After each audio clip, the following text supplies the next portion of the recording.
guys, Brian with Cajun Cardboard coming at you from the great state of Louisiana, and I'm filming this the morning after LeBron just broke Kareem Abdul-Jabbar's all-time NBA regular season scoring record. There was some question of whether he was going to do it against the Thunder or whether he was going to wait and do it the next game against my Milwaukee Bucks, which was Kareem's old team, which was a big rival, which was a big national televised game. He ended up getting it done. The team got the loss, but he got the scoring record. So that got me wondering, we're never going to escape this argument about who the GOAT is. And you could be firmly entrenched that it's Jordan. You could be firmly entrenched that it's LeBron. You could be firmly entrenched that it's Kareem Abdul-Jabbar. I don't think there's anyone else that even deserves to be in the conversation for basketball other than those three players. There are arguments for and there are arguments that cut against all three of those, where you can sort of, make little chinks in the armor and kind of whittle away and then really kind of break it down. But I don't think that we're ever going to get away from the Jordan versus LeBron discussion. I will be dead in my grave and people will still be arguing about this. Will someone else enter the conversation during my lifetime? Sure, of course, it's possible.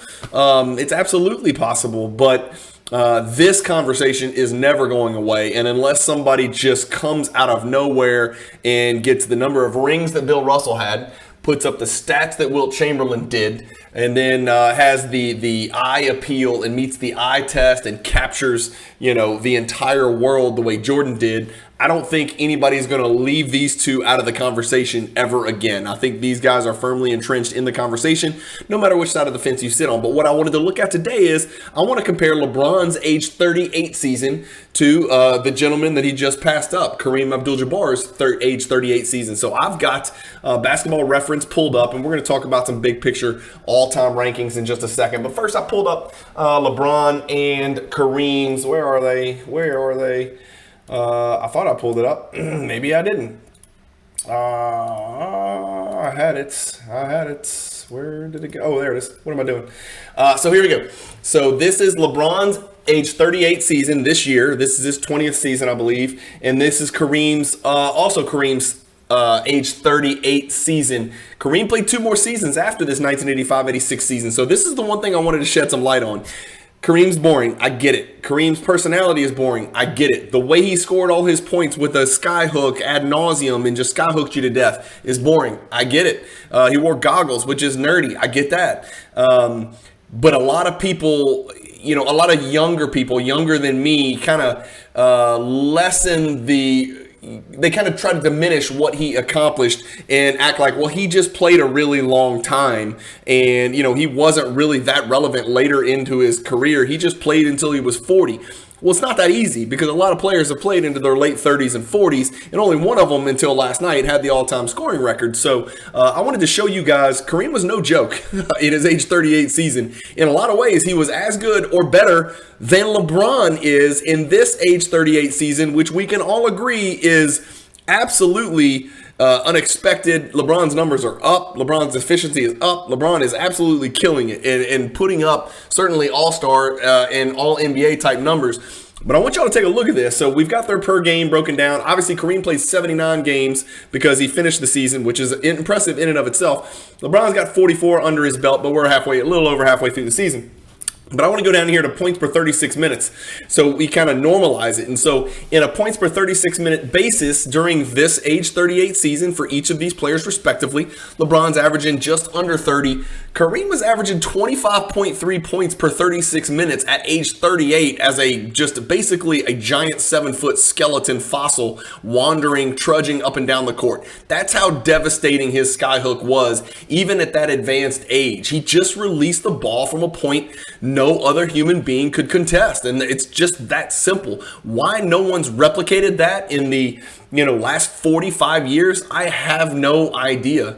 But he was averaging, listen to these numbers. Let's just compare the two. Let's start with field goal percentage. Kareem's field goal percentage, significantly better. LeBron does take threes. That lowers his three-point percentage, but that's not Kareem's fault. They didn't have three-pointers. He didn't shoot three-pointers, and he made 56.4% of his two-pointers. LeBron makes 50% of his two-pointers. Also, no slouch right there. LeBron takes almost 7 threes a game and shoots them absolutely terribly.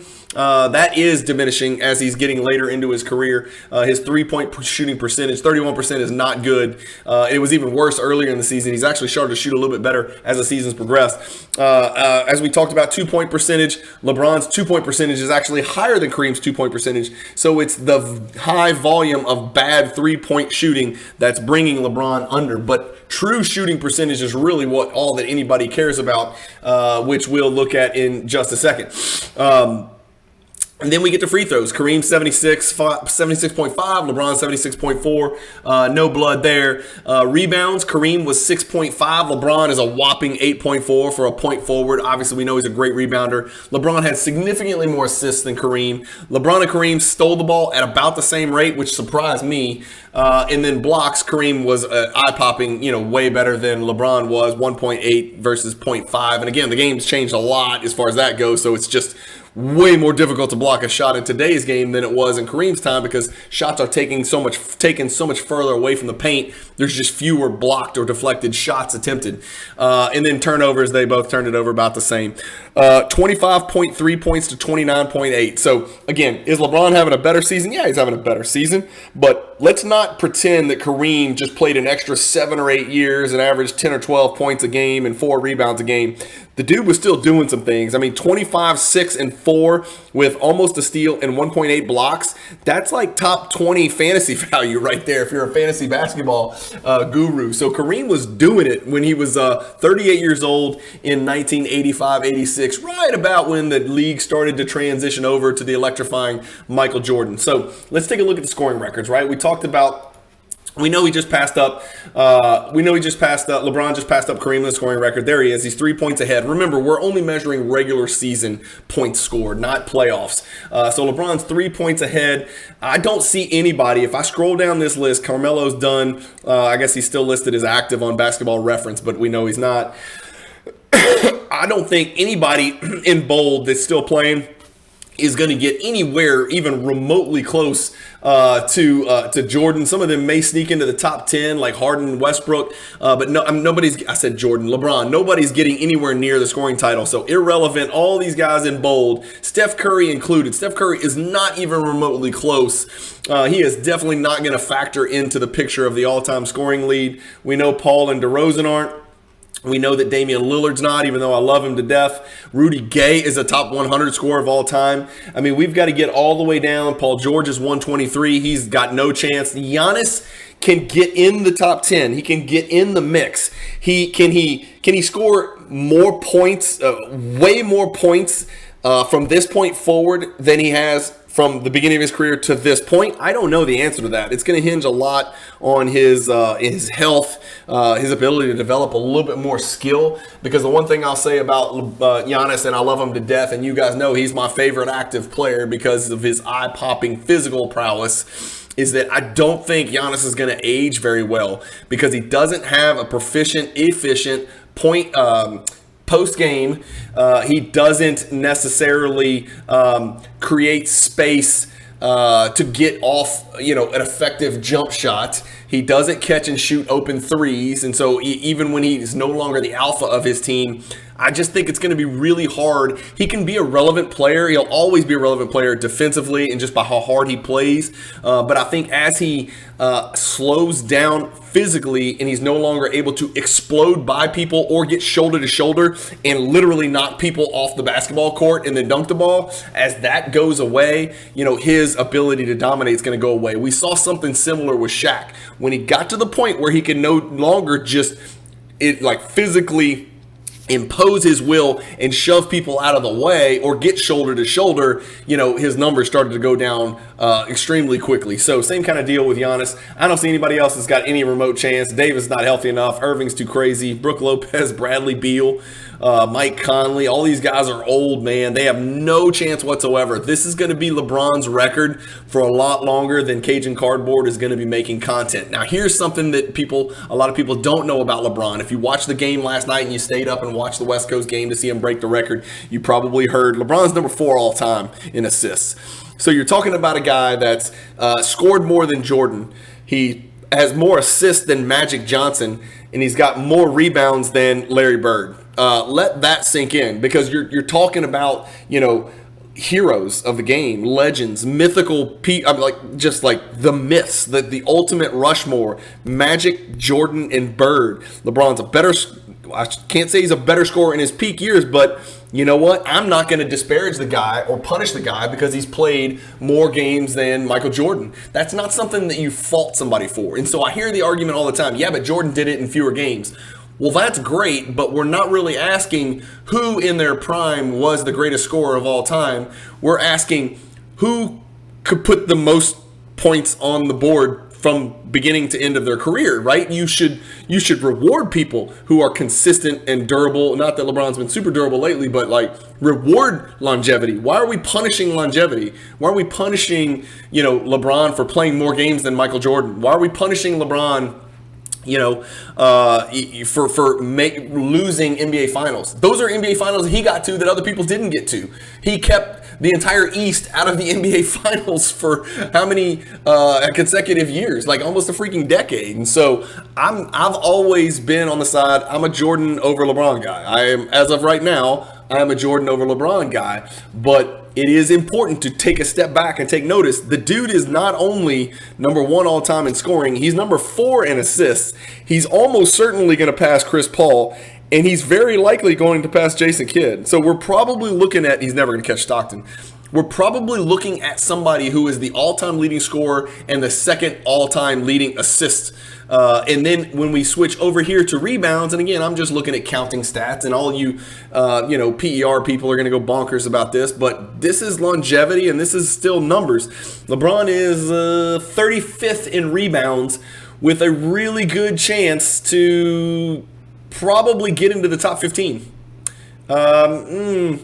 Maybe not top 15. He's going to work. I don't know. It depends on how much longer he plays. But could you imagine first in points, second in assists, top 20 in rebounds? Just top 20 in rebounds. I mean, that's preposterous. It's like creating a special player on, NBA 2K. I mean, that just doesn't happen. It doesn't exist where people can do all 3 of those things at that level for 2 decades and keep their shit together. And so anyway, that's really what this was about. I just wanted to give LeBron some props. Again, I'm still a Jordan over LeBron guy. I do collect both Jordan and LeBron. I don't collect Kareem for the reasons I stated. He's an asshole. He's boring. He wasn't really engaging. He's rude to everybody. He's not aging well, just the way he treats people. Again, I know he did some great things off the court, but that doesn't make being an asshole forgivable. So that's really all this video was about, just comparing Kareem in his old age, giving him props because he was still putting up numbers at age 38, and then comparing that to LeBron James, and then taking a little step back and kind of getting some perspective of where LeBron is in the all-time rankings and where he could possibly get to. So no conclusions here other than Jordan's still the GOAT in my book, but I can't look at somebody who says, no, LeBron has passed Jordan. LeBron is better than Jordan. It just depends on the prioritization and the weight that you attribute to rings, all NBA teams, all-star games. Are we going to have this argument, well, Jordan didn't play a lot. What if he'd have played those 2 years? Well, he didn't. And those 2 years were used to refresh and rejuvenate his body. And maybe Jordan would have burned out even earlier. And maybe he wouldn't have gotten the last 3 if he'd have played those next 2. A lot of people out there say he might not have won those next 2, whatever, with the Rockets and Kenny Smith and Olajuwon and all those fellas. But I'm not going to sit here and disparage LeBron for doing it for a really long time. What he's doing is absolutely mesmerizing and impressive and deserves to be applauded, no matter how you feel about LeBron, his political positions, his big mouth, his sometimes speaking before thinking.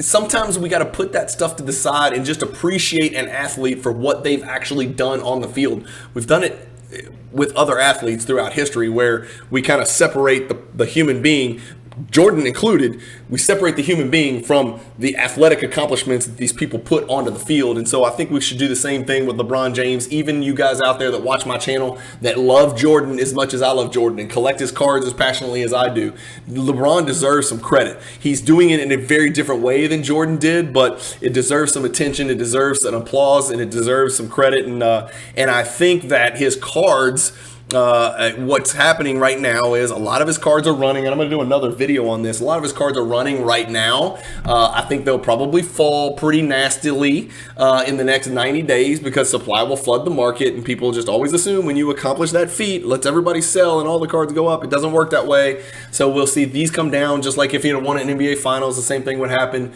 And then I think over time, I think more people are going to respect him. More people are going to focus on what he did on the court. More people are going to realize, you know what, it's not the 90s, so it's not the 90s inserts and parallels that I love so much, but there's some pretty damn cool products out there. And when you play for 20 years, you're going to span enough time where there's going to be some really, really cool stuff to collect of LeBron James. And I've started to pick up some pieces here and there. Nothing's too crazy recently, but you see Instagram posts all the time with LeBron cards I've never seen. It's very rare that I see a Jordan card that I've never seen, but I still see a LeBron card that I've never seen damn near every single day. And so that cuts two ways. Number one, there's maybe too many of them out there, but number two, it's just got a beautiful, wonderful, massive variety.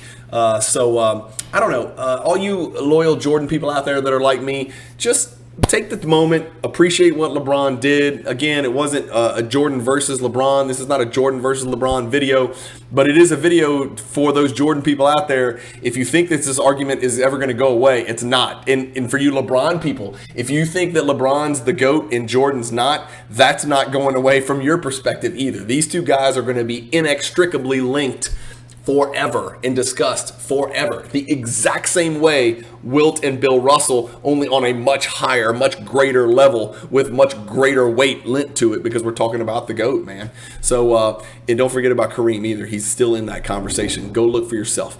Anyway, thank you guys for watching. I want to know below. Let me know who you think the GOAT is. Is it LeBron or is it Jordan? I know I'm going to get a heavy Jordan, contingency speaking, because this is my channel and I'm so heavy on the Jordan. But let me know what you think in the comments below. As always, keep collecting, stay positive in the hobby, and peace.